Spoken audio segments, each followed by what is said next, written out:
کراچی میں منگوٹ کے علاقے پترس گارڈن چوک تھڈو نالوں کے قریب پولیس اور ملزمان کے درمیان مبینہ مقابلہ ہوا ہے۔ 2 ملزمان زخمی حالت میں گرفتار کر لیے گئے۔ اسی حوالے سے مزید تفصیلات جانتے نمائندہ چینل 5 نیوز حضور بخش منگی سے۔ جی حضور بخش، آگاہ کیجیے گا۔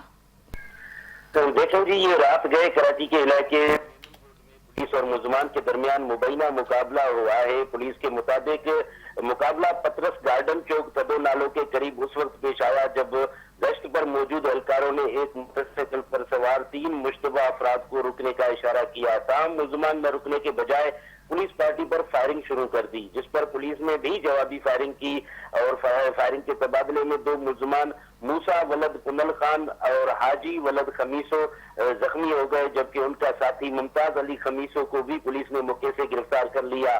پولیس نے ملزمان کے قبضے سے 2 پسٹل، 30 گولیاں اور 1 موٹر سائیکل نقدی رقم برآمد کی۔ زخمی ملزمان کو طبی امداد کے لیے جناح اسپتال منتقل کر دیا گیا ہے، جبکہ گرفتار ملزمان کا ریکارڈ چیک کیا جا رہا ہے۔ ایس ایچ او جاوید ابرو کے مطابق ملزمان کی مزید بھی تفتیش کی جا رہی ہے۔ جی، تفصیلات کے لیے شکریہ حضور بخش۔